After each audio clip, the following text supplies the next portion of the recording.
century.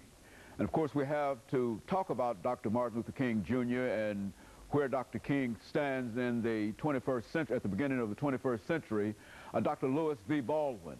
Dr. Baldwin is a professor of religious studies at Vanderbilt University.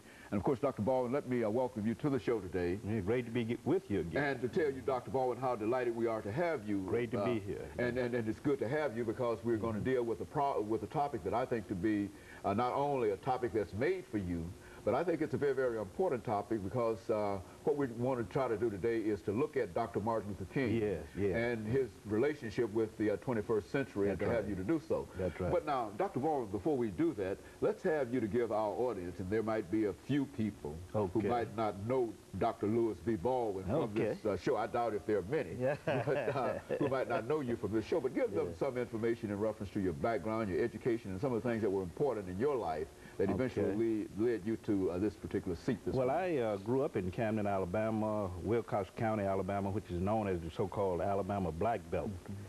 I was born there in 1949, grew up there, attended the public schools, which of course were segregated at that time, graduated from Camden Academy High School in 1967. And in high school, I had an opportunity to participate in some of the demonstrations that were occurring in Alabama at that time, civil rights demonstrations. I left Camden Academy High School and I matriculated at Talladega College in Alabama. And I graduated from Talladega in 1971 with a BA in history and went from there to Crozer Theological Seminary in Rochester, New York. From there to Northwestern University, where I received a PhD in 1980. In 1984, I started writing about Dr. King and the Civil Rights Movement. So I've been writing about, writing on that subject now for more than 20 years.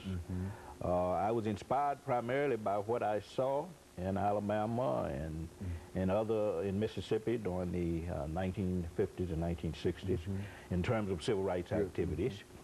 I was also inspired to write by my own participation because I had a chance not only to observe but to participate in some of the demonstrations and to read the works of people like Martin Luther King Jr. and Malcolm X and others who were involved in the movement, and that served as quite an inspiration for me to do my research